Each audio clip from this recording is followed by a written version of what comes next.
اسرائیل نواز media کی جانب سے ایران کے رہبر اعلیٰ آیت اللہ خامنائی کے خلاف میڈیا وار جاری۔ آخر کیوں اسرائیلی لابی سید علی خامنائی سے خوفزدہ ہے؟ آخر کیوں ان کی بیماری اور جانشینی کے حوالے سے گمراہ کن باتیں پھیلائی جا رہی ہیں؟ ناظرین، سب سے پہلے تو ہم آپ کو آگاہ کر دیں کہ رہبر انقلاب اسلامی آیت اللہ خامنائی الحمدللہ صحت یاب ہیں۔ دوسرا، نہ ہی رہبر انقلاب اسلامی کی جانب سے اپنا کوئی جانشین مقرر کیا گیا ہے۔ یہ سب صہیونی میڈیا کا گمراہ کن پروپیگنڈا ہے۔ یہ پروپیگنڈا نیا نہیں بلکہ مسلسل جاری ہے۔ اس سے قبل بھی آیت اللہ خامنائی کے اثاثوں کے بارے میں گمراہ کن خبریں بین الاقوامی صہیونی میڈیا پر نشر ہوتی رہی ہیں۔ ان غلط خبروں کو پھیلانے کا مقصد انقلاب کے خلاف اصحابی جنگ کو مسلط کرنا یا 5th جنریشن وارفیئر کو شروع کرنا ہے، تاکہ گمراہ خبریں پھیلا کر اصل خبر تک پہنچا جا سکے۔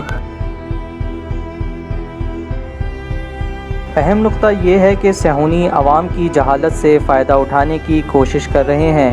عوام کی اکثریت اندھی ہے جو BBC، فاکس اور CNN جیسے بین الاقوامی نشریاتی اداروں کی خبروں پر آنکھ بند کر کے یقین کر بیٹھتی ہے۔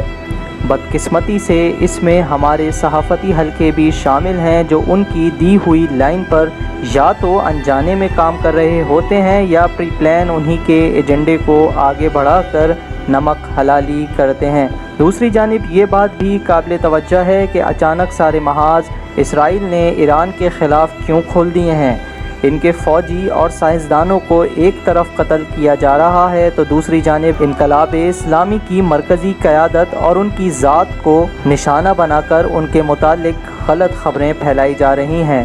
اس کا ہدف جو سمجھ آتا ہے وہ یہ ہے کہ ایران کو اندرونی محاذ پر مشغول کر کے اسرائیل گریٹر اسرائیل کی تشکیل کو جلد از جلد مکمل کرنا چاہتا ہے۔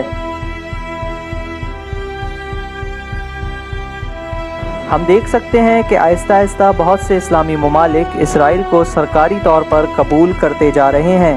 اسی طرح پاکستان پر بھی اس وقت عرب ممالک کا بڑا پریشر ہے کہ اسرائیل کو قبول کر لیا جائے۔ لہٰذا اگر سارے اسلامی ممالک اسرائیل کو قبول کر لیتے ہیں تو عالمی سطح پر انقلاب اسلامی کی خارجہ پالیسی کا اہم جز مسئلہ فلسطین کمزور پڑ جائے گا اور اسرائیل کو ایران کے خلاف محاذ تیار کرنے میں آسانی کا سامنا ہوگا۔ لیکن ایک تدبیر انسان نما شیطان بناتا ہے تو دوسری تدبیر اللہ رب العزت کی ہوتی ہے۔